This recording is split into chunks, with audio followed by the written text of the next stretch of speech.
देखो, अगर बात करें कि डिमांड को किस लेवल पे हम लोग देख सकते हैं, किस स्तर से देख सकते हैं, ठीक है। तो जो छोटे स्तर पे देखते हैं हम लोग, दो लेवल का देखते हैं, ठीक है ना।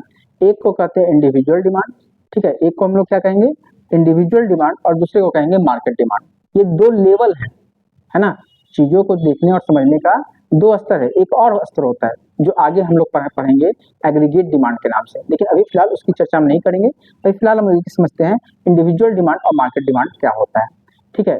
तो जो यूनिक, जो सबसे छोटा लेवल हो, है ना, एक स्तर का हो, सिर्फ एक लोगों का हम लोग अगर चर्चा करेंगे तो वो कहलाएगा हमारा इंडिविजुअल डिमांड, ठीक है।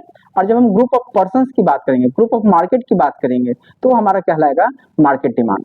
क्लियर है। जैसे मान लेते हैं कि कोई कंज्यूमर है, ठीक है, डिमांड के पॉइंट ऑफ व्यू से देखते हैं तो कोई कंज्यूमर है, जैसे ए नाम का कंज्यूमर है, बी सी डी ई, है ना। ये अलग अलग अगर कंज्यूमर की हम चर्चा कर रहे हैं कि वो मान लेते हैं आलू खरीदने गया, टोमेटो खरीदने गया, कुछ भी खरीदने गया, तो वो कितने डिमांड किया उस प्रोडक्ट का, वो कितना डिमांड किया। तो अगर इंडिविजुअल इंडिविजुअल देखेंगे तो वो क्या कहलाएगा, हमारा इंडिविजुअल डिमांड कहलाएगा। लेकिन हम पांचों का मिला दे, पूरे मार्केट का हम कंज्यूमर्स को मिला दे, तो वो हमारा क्या बन जाएगा, मार्केट डिमांड बन जाएगा। क्लियर है। पर ये हम लोग ये समझना इंपॉर्टेंट है कि इंडिविजुअल डिमांड और मार्केट डिमांड लेवल क्या होता है। अब इसमें तीन चीजों को हम लोग देख सकते हैं। अगर सबसे पहले हम बात करें तो हम लोग शेड्यूल की बात करें। शेड्यूल होता क्या है, मतलब इंडिविजुअल डिमांड शेड्यूल किसे कहेंगे, ठीक है। तो इंडिविजुअल डिमांड शेड्यूल में अगर आपको देखना है तो वहां पर प्राइस और क्वांटिटी डिमांड, ध्यान दीजिएगा मेरे वर्ड पे, हमने डिमांड नहीं बोला, हमने क्वांटिटी डिमांड बोला है। क्लियर है।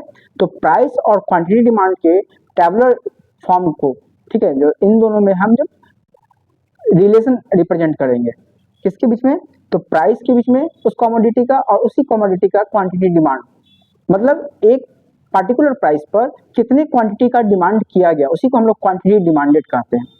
क्लियर है।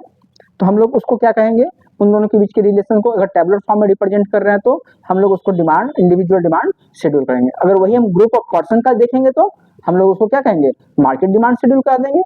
क्लियर है। उसी तरह से अगर हम उसी शेड्यूल को अगर ग्राफिकल फॉर्म में रिप्रेजेंट कर देंगे तो क्या बन जाएगा, हमारा इंडिविजुअल डिमांड कर्व बन जाएगा। क्लियर।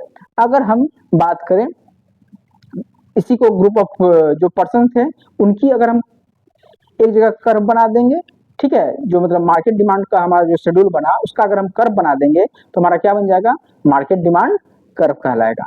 क्लियर। तो अब इसके बाद हम लोग फंक्शन की तरफ चलते हैं कि फंक्शन क्या होता है।